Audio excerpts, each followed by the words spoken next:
Tapi itulah faktanya, bahwa nikmat Allah begitu banyak, sedang dosa kita pun tidak kalah banyak. Maka dengan bab yang sedang kita bahas, taubat, dan dengan rasa syukur kita kepada Allah, semoga Allah selalu melimpahkan kebaikannya kepada kita, mengampuni dosa-dosa kita, menunjukkan kita kepada jalan yang hak. Allahumma amin. Salawat dan salam tidak lupa kita aturkan kepada beliau, panutan teladan kita, Rasulullah Muhammad sallallahu alaihi wa ala alihi wasallam. Kaum muslimin rahimakumullah, kita lanjutkan pembahasan kita pada kitab Riyadhus Shalihin karya Al-Imam An-Nawawi Asy-Syafi'i rahimahullahu taala, di mana kita telah mengawali sebuah bab yang baru, yaitu bab At-Taubah. Kita telah membacakan pengantar muqaddimah yang disampaikan oleh Al-Imam An-Nawawi sendiri. Kemudian kita baca ayat-ayat yang beliau membuka bab ini, dalam bab taubah ini. Nah, kita akan mulai masuk kepada hadis-hadis yang beliau sebutkan di dalam bab ini. Kita awali dengan sebuah hadis yang sahih riwayat Imam Bukhari rahimahullahu taala dari sahabat yang mulia Abu Hurairah radhiyallahu anhu. Qala sami'tu Rasulullah sallallahu alaihi wasallam yaqul, aku mendengar Rasulullah SAW bersabda, wallahi, Rasulullah mengatakan, demi Allah, inni la astaghfirullah wa atubu ilaihi fil yaumi akthara min 70 marratan. Demi Allah, sungguh aku beristighfar kepada Allah dan bertaubat kepadanya dalam sehari lebih dari 70 kali. Allahu Akbar. Sosok manusia terbaik yang dijamin ampunannya, yang dijamin surganya, dalam sehari beliau beristighfar lebih dari 70 kali. Lalu bagaimana dengan kita yang penuh dengan alba dan dosa, penuh dengan kesalahan dan kemaksiatan, yang belum jelas dan belum pasti jaminan ampunan dari Allah Subhanahu wa ta'ala, belum jelas jaminan surganya? Maka seakan sangat pas ketika penulis rahimahullah memulai bab ini dengan motivasi yang demikian hebatnya, agar kita memperbanyak istighfar kita, agar kita memperbanyak taubat kita setiap harinya, tanpa menunda, tanpa menunggu. Sebagian orang menunda taubatnya nanti di hari tertentu, di bulan tertentu, nunggu Ramadan, nunggu nanti saya melaksanakan umrah, nunggu ini dan itu. Atau sebagaimana banyak orang mengatakan, nunggu nanti kalau sudah pensiun, nunggu nanti kalau sudah tua. Pertanyaannya, punyakah kita jaminan kata nanti tadi? Punyakah kita jaminan akan sampai di bulan Ramadan? Punyakah kita jaminan akan melaksanakan ibadah umrah dan haji? Punyakah jaminan untuk kita sampai di usia tua? Maka Rasulullah SAW memberikan semangat kepada kita. Kalau beliau yang dijamin surganya, yang dijamin ampunannya, beristighfar dalam sehari, bertaubat dalam sehari lebih dari 70 kali. Maka bagaimana dengan kita? Sudah selayaknya lebih dan lebih dan lebih lagi. Yang sebenarnya ini bukan perkara berat. Kalau kita mau memanfaatkan waktu kita dengan baik. Kalau kita mencermati, banyak waktu kita terlewat sia-sia. Coba perhatikan ketika kita berkendaraan, berangkat dari rumah kita menuju tempat kita beraktivitas. Berapa lama perjalanan ini? 10 menit, setengah jam, 1 jam. Apa yang kita gunakan? Apa yang kita kerjakan selama perjalanan ini? Sekedar melamun? Sekedar berhayal? Atau kita bisa memanfaatkannya untuk berzikir, termasuk beristighfar? Coba di saat kita berhenti di lampu merah,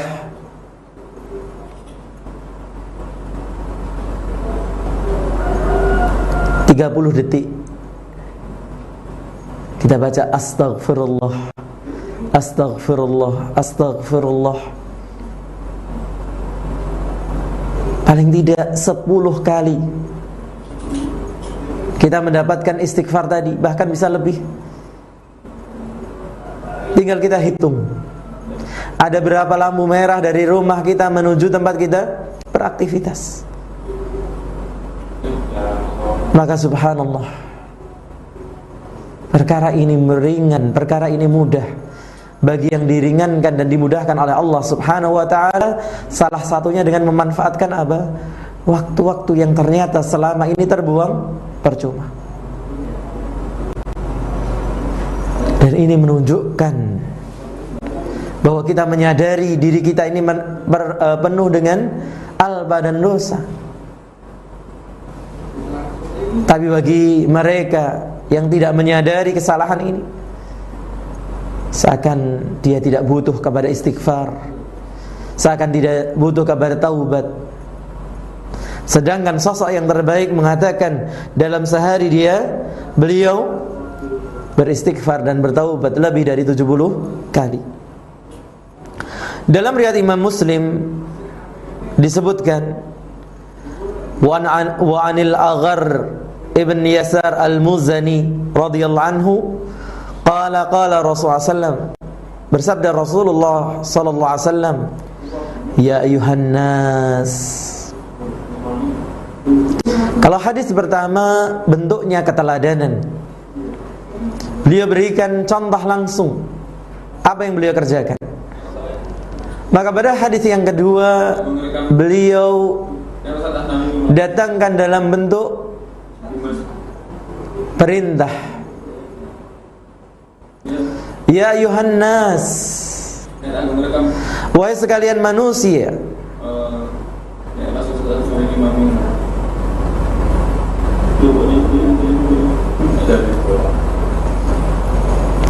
Tubu ilallahi wastaghfiruh. Wahai sekalian manusia, bertaubatlah kalian kepada Allah dan mintalah ampun kepadanya. Fa inni atubu fil yaumi mi'ata marrah. Di sini ada keterangan menerangkan tentang 70 kali lebih atau lebih dari 70 kali. Berapakah lebih dari 70 kali ini? Maka beliau mengatakan dalam hadis ini, dalam sehari 100 kali. Allahu Akbar. Maka kembali kita tegaskan tadi, kalau selepas dari salat kita mengatakan astaghfirullah, astaghfirullah, astaghfirullah, sehari paling tidak 5 waktu, sudah 15 kali. Kemudian ditambah dengan rawatibnya, ada qabliyah subuh, ada qabliyah zuhur, ba'diyah zuhur, ba'diyah maghrib, ba'diyah isya. Itu kajian goreng tahu. Ada bingung bela alat-alat itu. Maka ini sudah ditambah lagi 30 lagi.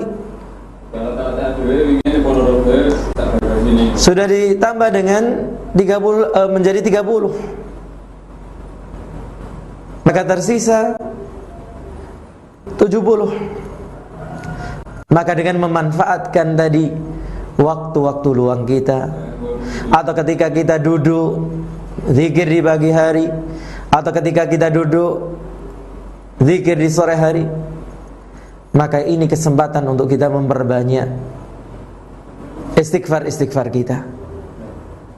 Maka dua hadis ini menunjukkan, memotivasi kita, menjadi targhib untuk kita, agar kita memperbanyak istighfar dan taubat kita kepada Allah Subhanahu wa taala. Kemudian yang ketiga, lagi-lagi hadis yang akan memotivasi kita agar kita jangan ragu, tidak punya keraguan sama sekali bertaubat. Dalam hadis yang dikeluarkan oleh Imam Bukhari dan Muslim rahimahumullah dari sahabat Abu Hamzah Anas bin Malik radhiyallahu anhu, khadimi Rasulullah sallam, pelayannya Rasulullah sallam. Qala Rasulullah sallam, dalam hadis riwayat yang pendek dikatakan, lallahu afrahu bi taubati abdihi, sungguh Allah bergembira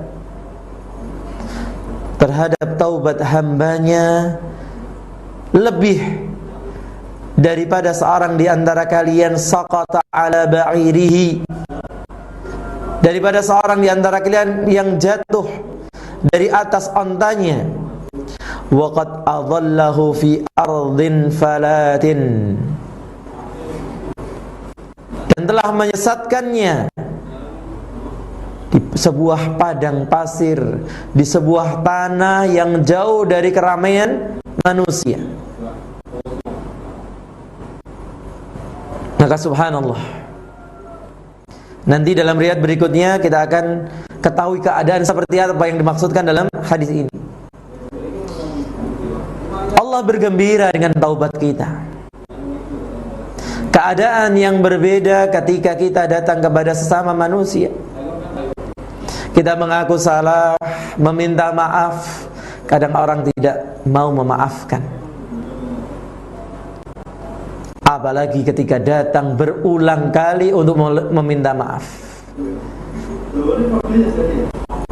orang akan enggan dan tidak mau untuk memaafkan kesalahan tadi. Orang mungkin akan mengatakan salah lagi. Orang akan memarahi kita karena kesalahan tadi. Ya subhanallah, Allah subhanahu wa ta'ala malah bergembira dengan pertaubatan kita. Bahkan lebih gembira daripada seorang yang hampir mati, terancam nyawanya, jiwanya, karena kehilangan kendaraan dan perbekalannya di suatu tempat yang jauh dari manusia. Sehingga dalam riwayat Imam Muslim disebutkan, lallahu asaddu farahan, sungguh Allah lebih bergembira bitaubati abdihi, dengan taubat hambanya, hina yatubu ilaihi, ketika hamba tersebut bertaubat kepadanya, min ahadikum, daripada salah seorang di antara kalian, kana ala rahilatihi bi ardhin falatin, yang mana dia di atas kendaraannya di sebuah tanah yang lapang yang jauh dari manusia, fanfalatat minhu, kemudian kendaraan tadi lari darinya, lepas darinya, wa alaiha ta'amuhu wa syarabuhu, Padahal di atas kendaraan tadi makanannya, minumannya. Fa'aisa minha.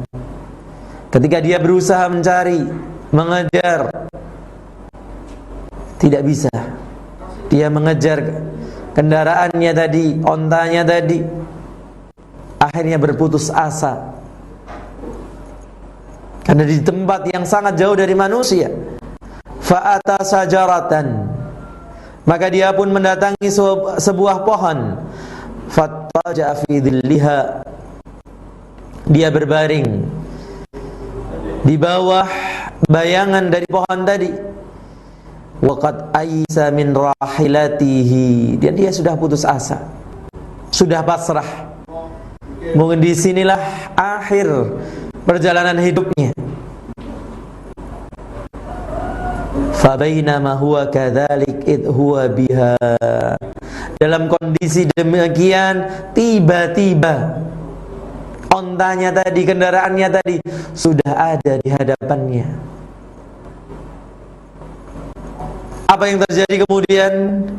Qaimatan indahu, kendaraan tadi berdiri di sisinya. Fa ahadha bihitamiha, maka dia pun mengambil tali kekangnya. Thumma qala min syiddatil farahi, kemudian orang itu berkata saking gembiranya, Allahumma anta abdi wa ana rabbuk. Ya Allah, Engkau adalah hambaku dan aku adalah Rabbmu, Tuhanmu.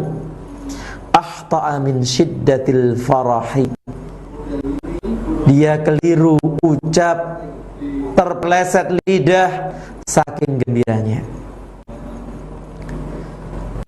Kita bisa bayangkan hari ini, ketika orang hendak pergi untuk satu keperluan yang sangat penting, untuk wawancara pekerjaan misalnya, atau untuk mendilkan satu kerjasama yang nilainya besar, tiba-tiba kunci kendaraan yang sudah disiapkan tidak ada di hadapannya.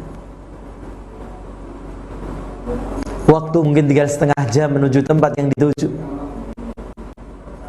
Dia cari 15 menit, 20 menit, tidak ditemukan. Sudah lemas, akan hilang kesempatan bekerja, sudah lemas, akan hilang kesempatan kontrak nilainya puluhan miliar. Ternyata kunci tadi terselip di kursi tempat dia duduk. Seperti apa kira-kira gembiranya orang yang seperti ini? Apalagi orang ini, dia sudah pasrah, dia sudah merasa kematian di ujung mata, di pelupuk matanya. Tapi kemudian kendaraan itu datang. Saking senengnya, saking gembiranya, dia sampai salah berucap, ingin bersyukur kepada Allah. Ya Allah, Engkau adalah Rabbku dan aku hambamu. Tapi dia keliru mengucapkan, Ya Allah, Engkau adalah hambaku dan aku Rabbmu. Ternyata Allah lebih gembira daripada sosok yang sudah sampai terpeleset lidahnya seperti itu. Gembira dengan apa? Gembira dengan pertaubatan kita. Lalu apa yang membuat kita menunda taubat kita? Lalu apa yang membuat kita takut mengakui kesalahan kita kepada Allah Subhanahu wa ta'ala?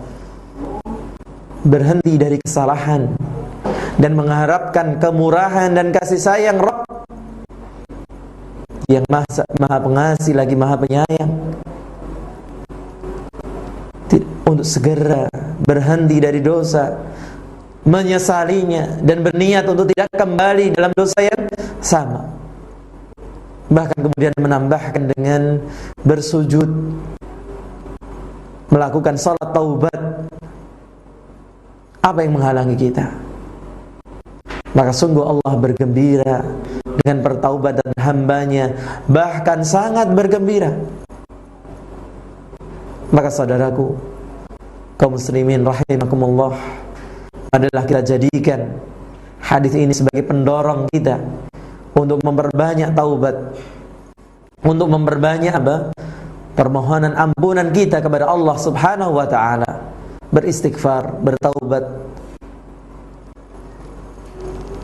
Kemudian di antara faidah yang lainnya yang bisa kita ambil dari hadis ini, sifat gembira bagi Allah Subhanahu wa taala, di mana di antara pengertian tauhid asma wa sifat, kita menetapkan apa yang Allah tetapkan untuk dirinya di dalam kitabnya, yaitu Al-Quran, ataupun dalam apa yang ditetapkan oleh Rasulnya sallallahu alaihi wasallam melalui sunnahnya. Maka ketika Rasulullah menyebutkan Allah bergembira, kewajiban kita mengatakan Allah bergembira. Sifat di antara sifat Allah bergembira. Tapi bagaimananya hanya Allah yang tahu. Sedang makna gembira kita tahu. Jadi bedakan. Ada sebagian orang mengatakan, saya mengatakan Allah gembira, saya menetapkan Allah begini, saya menetapkan Allah begitu. Tapi kemudian dia mengatakan maknanya yang tahu hanya Allah. Hati-hati dengan yang seperti ini. Ini bukanlah akidah Ahlussunnah wal Jamaah. Ini yang disebut dengan madhab at-tafwid. Mirip-mirip dengan akidah Ahlussunnah wal Jamaah. Perbedaannya mereka menyandarkan makna kepada Allah, sedangkan Ahlussunnah wal Jamaah menyandarkan hakikat kepada Allah. Sebagaimana Imam Malik rahimahullah ta'ala ketika ditanya tentang istiwa, beliau mengatakan al-istiwa'u ma'lumun. Istiwa itu sesuatu yang kita ketahui. Kita ketahui apanya? Maknanya. Wal imanu bihi wajibun. Dan beriman akan sifat nama tertentu yang kita ketahui maknanya tadi, dalam kasus ini istiwa, adalah perkara wajib. Wal kaifu majhul. Sedang bagaimananya hakikat dari sifat tersebut adalah perkara yang majhul, yang tidak diketahui. Yang mengetahui hanya Allah Subhanahu wa ta'ala. Kemudian di antara faedah yang lain yang kita bisa sebutkan dalam kesempatan ini, bahwa tidak setiap orang yang jatuh dalam kekufuran otomatis divonis sebagai orang kafir.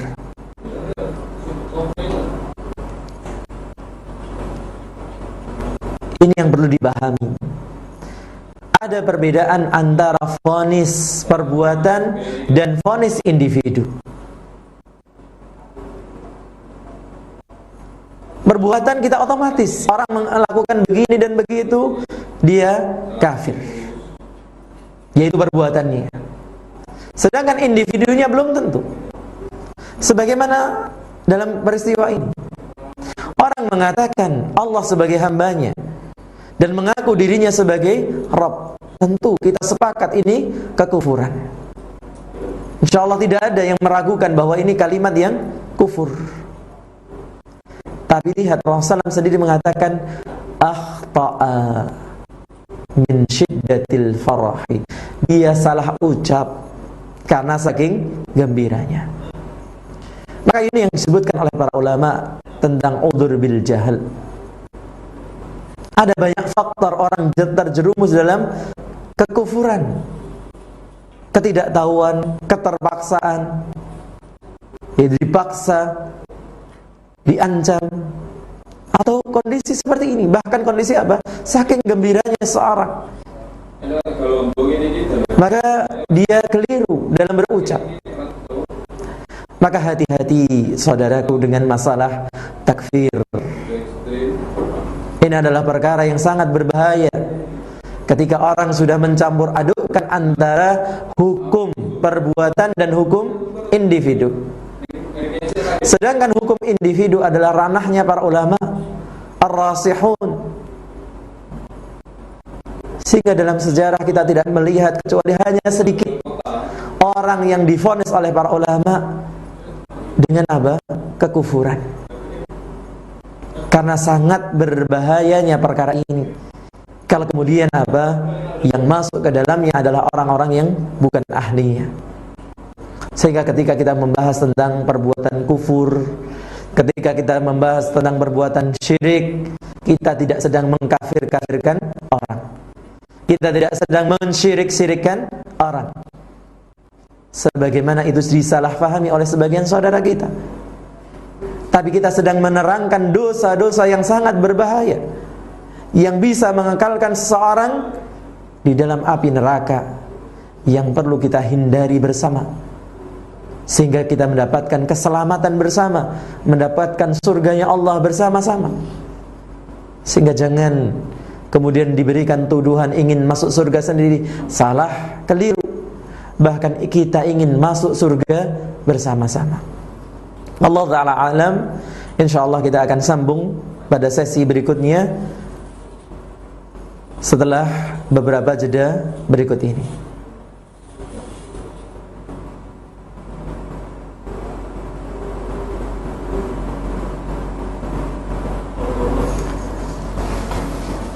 Suara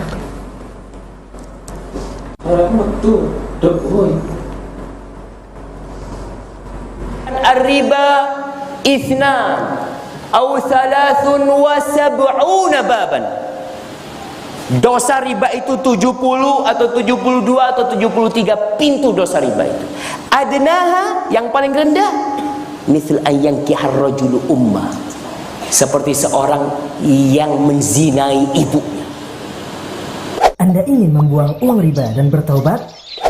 Salurkan untuk fakir miskin melalui Baitumal Rabbani dengan cara transfer ke rekening BNI Syariah 0388 008 009. Untuk konfirmasi atau info selengkapnya hubungi 0813 2969 5359. Bersihkanlah diri dari riba dan gapailah ridhonya. Nabi SAW juga mengatakan ar-riba ithnan aw thalathun wa sab'una baban. Dosa riba itu 70 atau 72 atau 73 pintu dosa riba itu. Adnaha, yang paling rendah, misal ayyankihar rajulu ummah, seperti seorang yang menzinai ibunya. Anda ingin membuang uang riba dan bertaubat? Salurkan untuk fakir miskin melalui Baitumal Rabbani dengan cara transfer ke rekening BNI Syariah 0388 008 009. Untuk konfirmasi atau info selengkapnya hubungi 0813 2969 5359. Bersihkanlah diri dari riba dan gapailah ridhonya. Nabi SAW juga mengatakan ar-riba ithnan aw thalathun wa sab'una baban. Dosa riba itu 70 atau 72 atau 73 pintu dosa riba itu. Adnaha, yang paling rendah, misal ayyankihar rajulu ummah, seperti seorang yang menzinai ibunya. Anda ingin membuang uang riba dan bertaubat? Salurkan untuk fakir miskin melalui Baitumal Rabbani dengan cara transfer ke rekening BNI Syariah 0388 008 009. Untuk konfirmasi atau info selengkapnya hubungi 0813 2969 5359. Bersihkanlah diri dari riba dan gapailah ridhonya. Nabi SAW juga mengatakan ar-riba ithnan aw thalathun wa sab'una baban.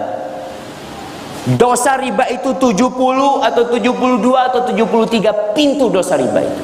Adnaha, yang paling rendah, misal ayyankihar rajulu ummah, seperti seorang. Hadis sebelum kita beralih kepada pertanyaan para pemirsa, yaitu hadis yang sahih diriwayatkan oleh Imam Muslim rahimahullah dari sahabat Abu Musa Abdullah bin Qais Al-Ash'ari radhiyallahu anhu, ani Nabi sallallahu alaihi wasallam qaal, dari Nabi sallallahu alaihi wasallam beliau bersabda, inna Allah ta'ala yabsutu yadahu bil-laili liyatuba musii'un nahari Sesungguhnya Allah membentangkan tangannya di malam hari untuk memberikan taubat kepada orang-orang yang berbuat kejelekan di siang hari. Wa yabsudu yadahu bin nahari liyatuba musii'ul laili.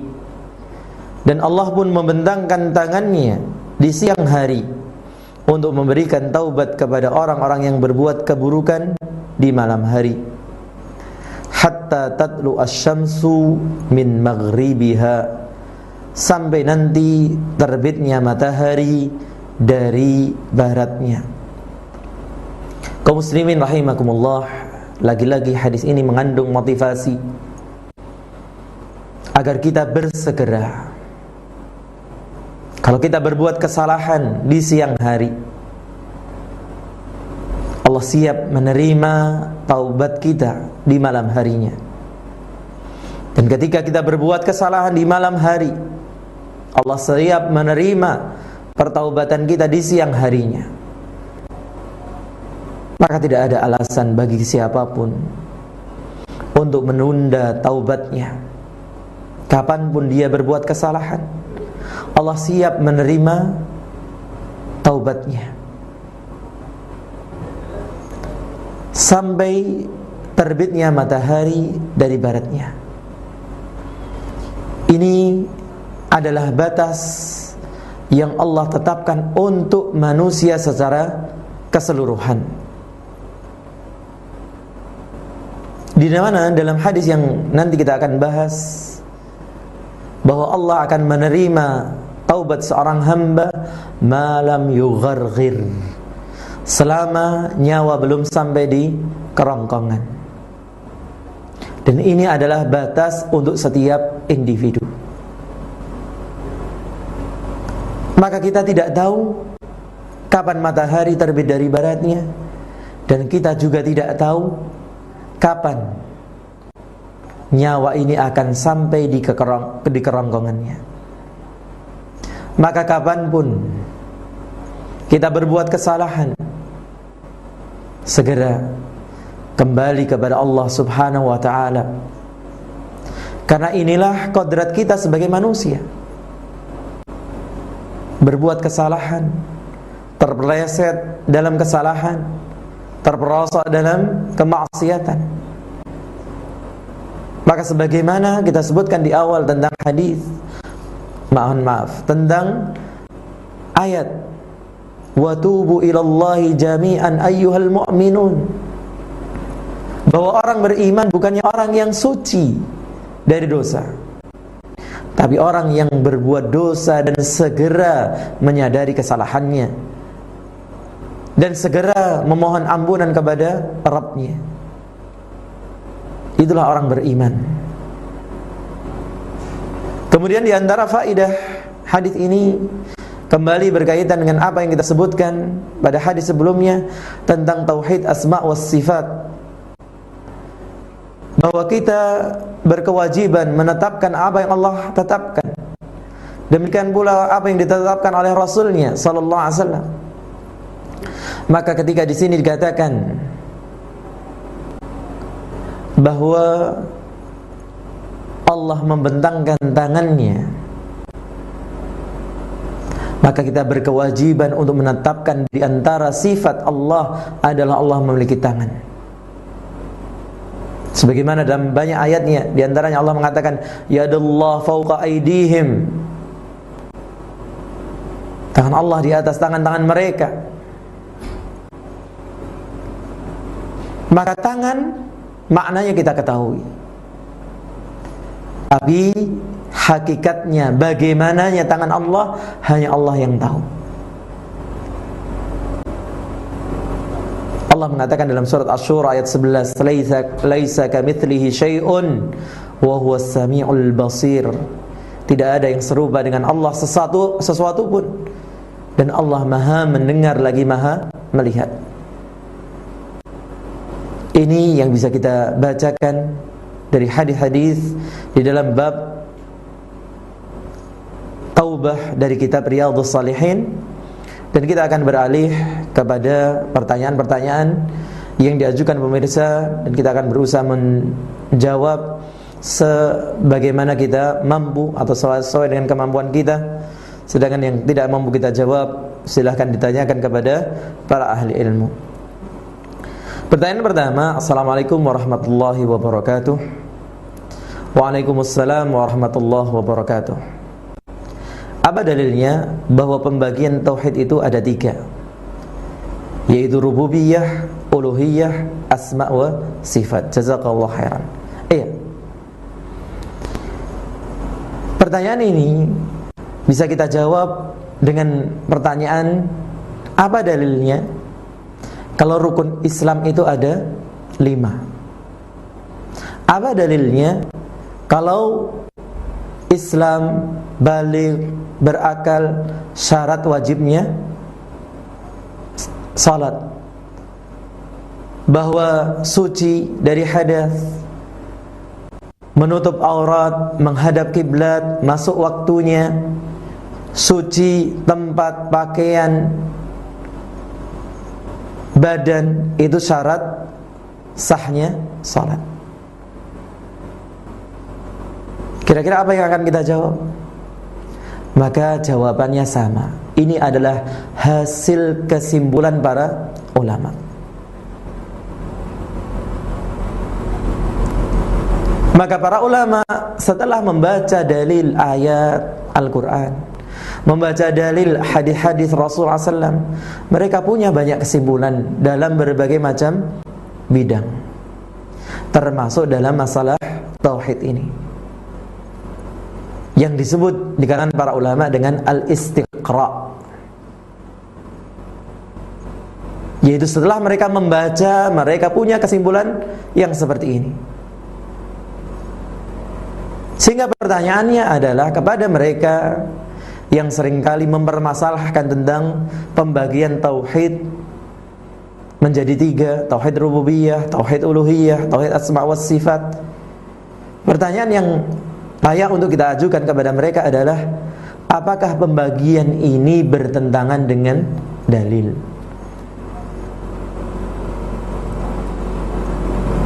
Maka alhamdulillah, tidak ada satu dalil pun yang kita tabrak. Bahkan itulah kesimpulan dari dalil-dalil yang ada, bahwa tauhid itu ada yang kaitannya dengan rububiyah Allah, bahwa Allah itu sebagai pencipta, satu saja pencipta, penguasa, pengatur. Dan ada tauhid yang berkaitan dengan uluhiyah Allah, bahwa Allah satu-satunya yang berhak untuk diibadahi. Dan yang ketiga adalah tauhid yang berkaitan dengan nama dan sifat Allah Subhanahu wa ta'ala. Wallahu ta'ala a'lam. Ya, kita coba kepada penelpon. Silahkan.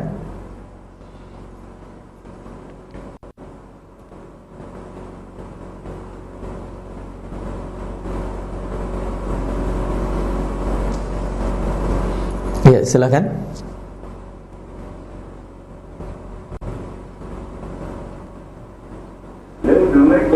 Waalaikumsalam warahmatullahi wabarakatuh.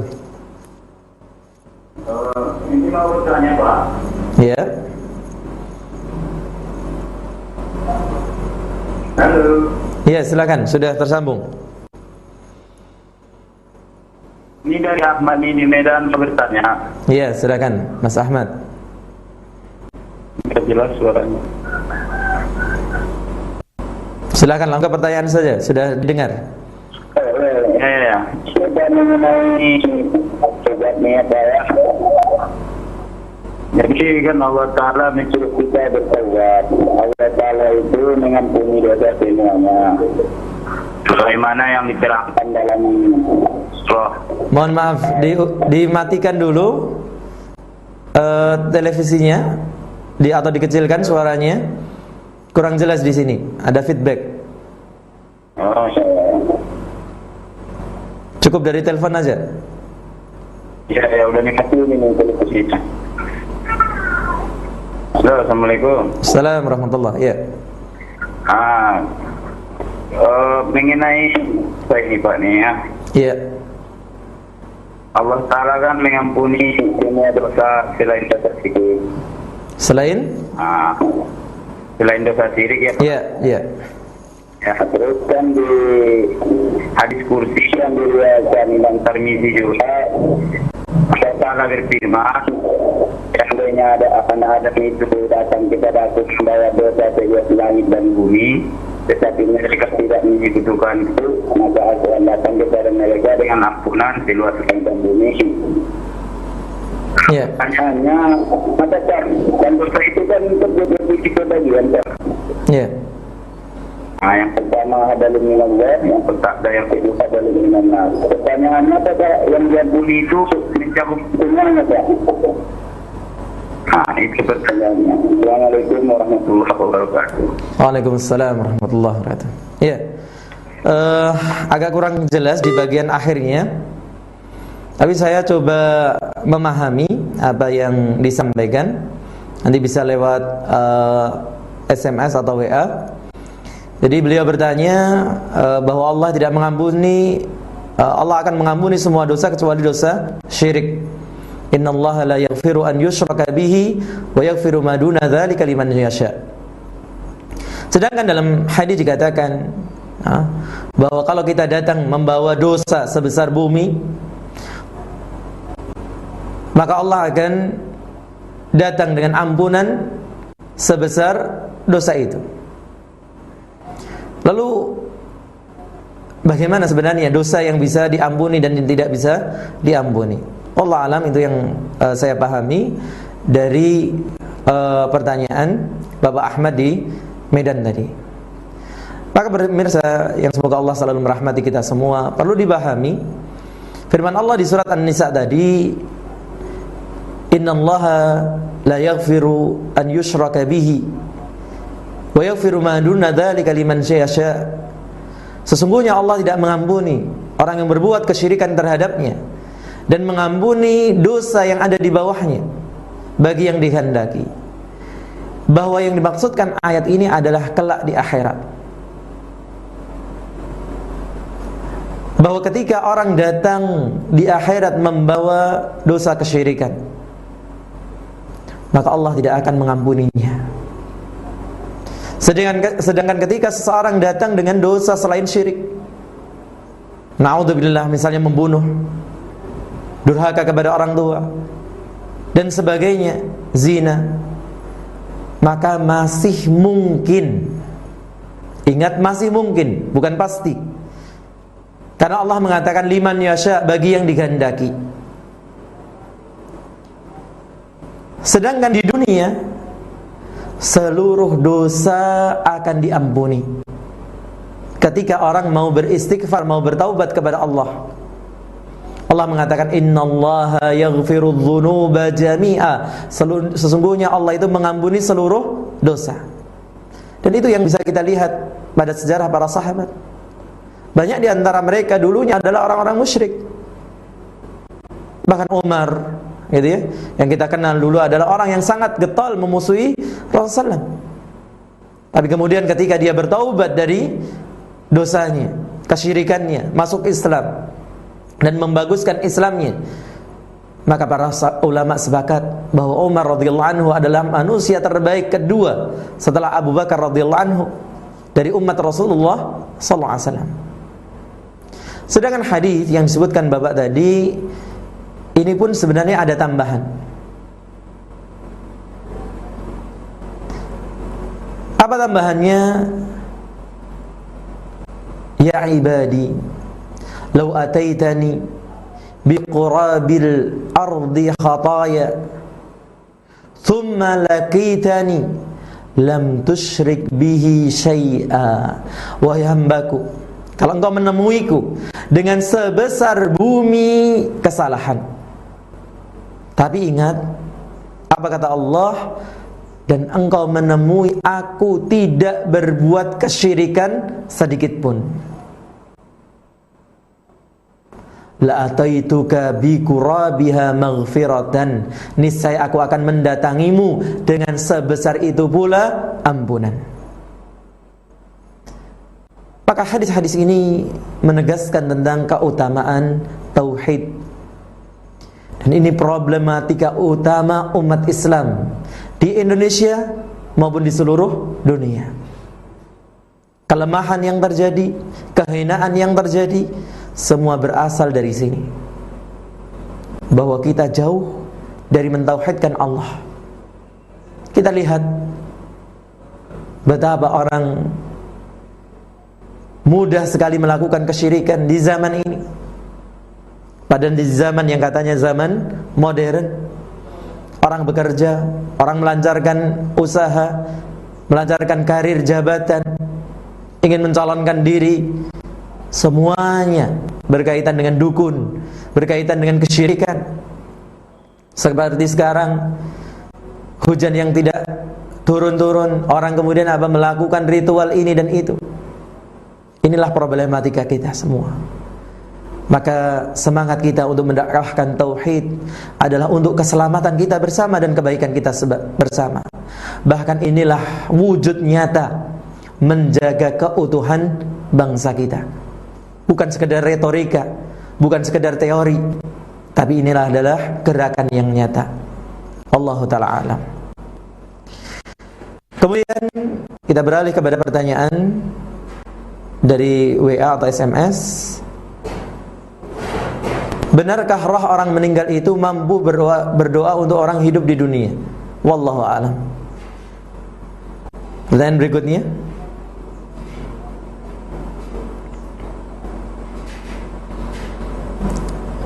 Pertanyaan berikutnya, Assalamualaikum Ustaz, hamba Allah. Ini perempuan, begitu ya. Saya sudah 20-an belum ditemukan dengan jodoh. Kadang bosan juga ditanyakan kapan nikah. Saya sudah mau tapi jodoh itu belum ketemu. Bagaimana caranya saya menanggapi pertanyaan itu, Ustaz? Iya. Waalaikumsalam warahmatullahi kepada ukhti yang mengharapkan jodoh ini. Kalau ditanya kapan menikah, ya gampang pertanyaannya, gampang jawabannya. Abah, tolong bantu saya mencarikan jodoh. Banyak orang bertanya kapan menikah tapi juga tidak siap untuk membantu saudaranya menemukan jodohnya. Dan kita diperintahkan untuk saling berta'awun, saling bekerja sama. Wa ta'awanu 'alal birri wat taqwa. Menikah adalah kebaikan. Dan dalam menikah insyaallah orang mendapatkan ketakwaan. Sehingga mereka yang seringkali membuli saudaranya yang belum menikah, menanyakan kapan menikah, ini juga harus siap membantu saudaranya untuk apa? Mencarikan jodohnya. Kemudian juga tidak perlu putus asa bahwa Allah Subhanahu wa ta'ala dengan ilmunya yang sempurna, dengan hikmahnya yang sempurna, tidak ada kata yang terlambat. Jadi apakah sekarang, apakah besok, apakah setahun lagi, 5 tahun lagi, semuanya adalah waktu yang terbaik yang Allah tetapkan untuk kita. Yang perlu dilakukan adalah memperbaiki diri. Karena jodoh pada asalnya adalah cermin dari diri kita. Yang baik akan mendapatkan yang baik, pun demikian yang buruk akan mendapatkan yang buruk. Wallahu a'lam. Silakan yang terakhir kita terima dari telepon.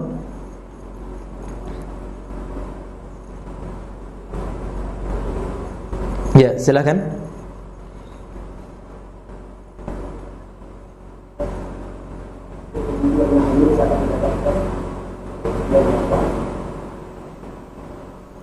Silakan.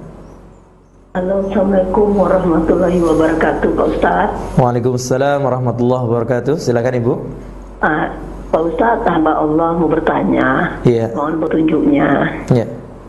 Saya ini dalam keluarga memang adik-beradik rame. Orang tua saya laki masih ada. Iya. Dan saya selalu di kehidupan hari-hari itu saya selalu mentauhidkan Allah, mendakwahkan keluarga. Iya. Karena dalam hari-hari itu saya banyak melanggar sunnah Rasulullah dan mencegah nahi mungkar. Iya. Saya sudah lakukan 5 tahun lebih, hampir 8 tahun sampai sekarang. Iya. Tapi saya emang kadang diam, kadang-kadang saya dicela, bahkan saya kadang dicela langsung, baik sama orang tua saya. Mereka malu-malu sih belum terima sunnah. Sudah saya sebutin hadis, kayak ke kuburan nggak boleh baca Al-Quran, macam-macam lah, menterkan Allah. Nah, kadang-kadang orang tua saya itu suka saya pada secara baik, berusaha secara baik, saling dengar, kita diskusi. Orang tua saya bilang, Pak, kita diskusi, ini hadis Nabi, kayak gitu. Nah ini, tapi nggak usah berdebat, maaf, saya dibilang pertama, karena saya hari-hari selalu banyak melanggar. Saya kesian sayang orang tua saya dalam 80. Ke masjid, saya bilang masjid hari Jumat aja, masjid lah, karena itu wajib hari hayat, supaya kita husnul khotimah, pas gitu. Tapi ada aja sakit, macam-macam lah.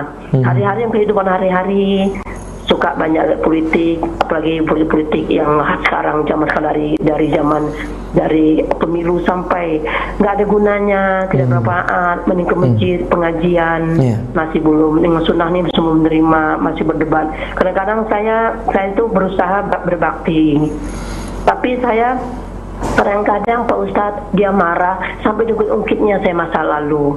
Saya bilang, Pak, nggak boleh, kita bersyukur karena anak yang soleh atau siapapun yang soleh membantu orang tua nanti, tidak boleh begitu, takut kita lisan, takut sama Allah. Cara baik-baik, tapi saya berdebat karena saya debat setakut. Apa adik-adik susah dicela, kata hebat kan kamu bukan sekolah agama, dicela macam-macam Pak Ustadz. Kalau sekolah agama kan orang tua yang salah, kenapa saya nggak sekolah agama? Tapi ini kan hidayah Allah. Nah itu Pak Ustadz. Apakah saya berdosa sama orang tua? Saya berusaha Pak Ustadz tidak berdebat, tapi saya sekarang berdebat sama Allah, selalu saya nangis sama Allah sendiri. Beri kekuatan, kesabaran, saya 8 tahun lebih mendakwakan ini Pak Ustadz. Terus saya berusaha tidak dendam, tetap saya baik lagi, minta maaf, saya salah masalah ribut saya berdebat, saya minta maaf lagi, saya pegang orang tua saya karena saya berusaha berbakti. Gimana Pak Ustadz? Apakah saya diam aja berdoa aja sekarang nih? Masya Allah. Saya tak berdebat, hadis Nabi saya selalu kasih tiap hari sama teman saudara adik saya WA, tapi mereka dibilangnya saya cerewet begini. Nah, gimana Pak Ustadz? Ini saya, dakwah saya, apakah salah dakwah saya? Terus saya sudah berusaha yang sesuai hadis gitu. Syukron Pak Ustadz. Assalamualaikum warahmatullahi wabarakatuh. Waalaikumsalam warahmatullahi wabarakatuh. Iya. Pertanyaan dari ibu ini banyak dialami, entah ketika dalam rumah tangga dengan pasangan, khususnya dengan orang tua atau orang tua dengan anak, gitu ya. Yang perlu kita pahami beberapa poin. Yang pertama adalah ketika kita belajar, kita harus memberikan keteladanan. Jadi menjadi problem di banyak masalah adalah ketika kita belajar, hijrah, mengaji, sikap kita seolah-olah menggurui orang lain. Sikap kita seolah-olah lebih pintar daripada orang lain. Padahal seharusnya belajar kita ini menjadikan akhlak kita lebih baik. Saya tidak mengatakan khususnya kepada ibu ini, tapi saya berbicara tentang masalah umum. Ini yang sering terjadi. Jadi poin pertama yang perlu kita koreksi setelah kita belajar, setelah kita mengaji adalah apa? Praktekanlah ilmu-ilmu yang kita pelajari. Salah satunya yang terwujud dan yang tercermin dalam akhlak kita kepada orang tua, apalagi kepada pasangan, kepada saudara. Seandainya akhlak kita semakin baik, kasih sayang kita kepada orang lain semakin baik, insya Allah orang akan melihat dengan positif apa yang kita pelajari. Yang kedua, cara kita menyampaikan. Cara itu ada dua macam. Yang pertama adalah skala prioritasnya. Orang berdakwah harus tahu skala prioritas. Apa yang perlu disampaikan sekarang dan apa yang perlu ditunda besok hari. Dan ini juga yang sering terjadi. Setelah belajar, tahu permasalahan A, ini salah, langsung dia lihat saudaranya, dia lihat orang tuanya, dia lihat pasangannya salah dalam hal ini, langsung dibahas masalah A tadi. Padahal ternyata ada masalah yang lebih besar dari masalah A, B, C, D dan selanjutnya. Inilah bahwa dakwah itu butuh ilmu. Sehingga kita harus tahu problem terbesar apakah yang ada pada orang yang hendak kita dakwahi. Kemudian termasuk cara pula adalah menyampaikannya dengan cara yang baik. Misalnya dengan cara bertanya, apakah yang seperti ini betul? Bukan kemudian langsung memvonis, Pak, kamu salah, suamiku kamu salah, istriku kamu salah. Hati-hati. Tapi tanyakan, diskusi, bukan debat, gitu ya. Dalam suasana yang perlu dikondisikan pula. Memilih waktu yang tepat, memilih keadaan yang tepat. Kemudian yang ketiga, tumbuhkan semangat menuntut ilmu. Banyak di antara saudara kita berbuat kesalahan karena tidak tahu ilmunya. Dan problem utama dalam ilmu adalah minimnya semangat menuntut ilmu.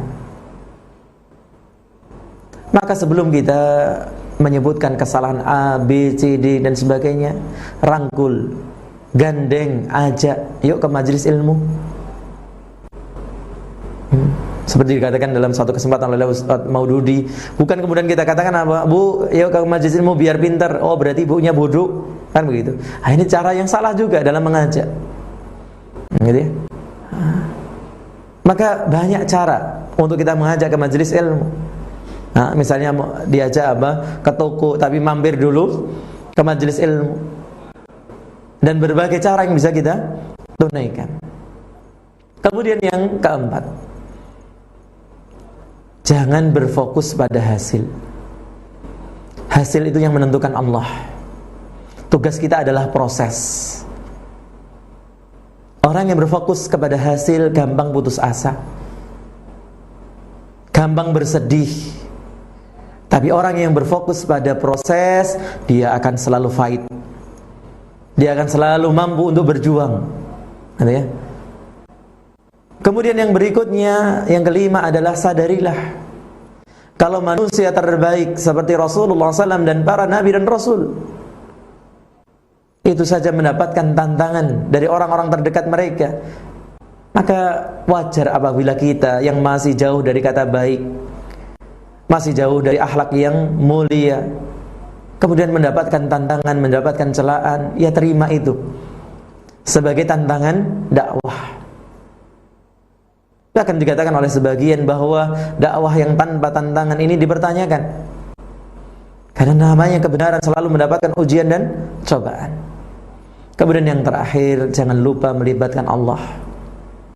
Sudah benar yang dilakukan ibu tadi, menangis, mengadukan kepada Allah. Inilah cara paling ampuh untuk meluluhkan hati orang yang kita dakwahi. Sampaikan kepada pemilik hati, maka dialah yang membolak-balikkan hati seseorang. Maka kalau itu sudah kita lakukan, insya Allah kita sudah lepas dari kewajiban kita kelak di hari kiamat. Dan kita tinggal menjawab, kita telah menunaikan kewajiban tersebut di dunia, dan kita tidak akan menanggungnya kelak di hari kiamat. Allah Ta'ala alam. Ini yang bisa kita baca, diskusikan di pagi hari ini. Semoga bermanfaat. Kurang dan lebihnya saya mohon maaf. Subhanakallahumma wa bihamdika, asyhadu an la ilaha illa anta, astaghfiruka wa atubu ilaik. Assalamualaikum warahmatullahi wabarakatuh.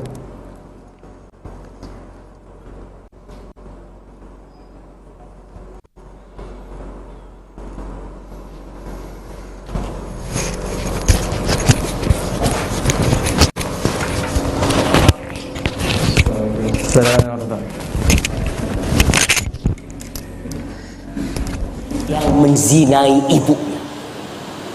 Anda ingin membuang uang riba dan bertaubat?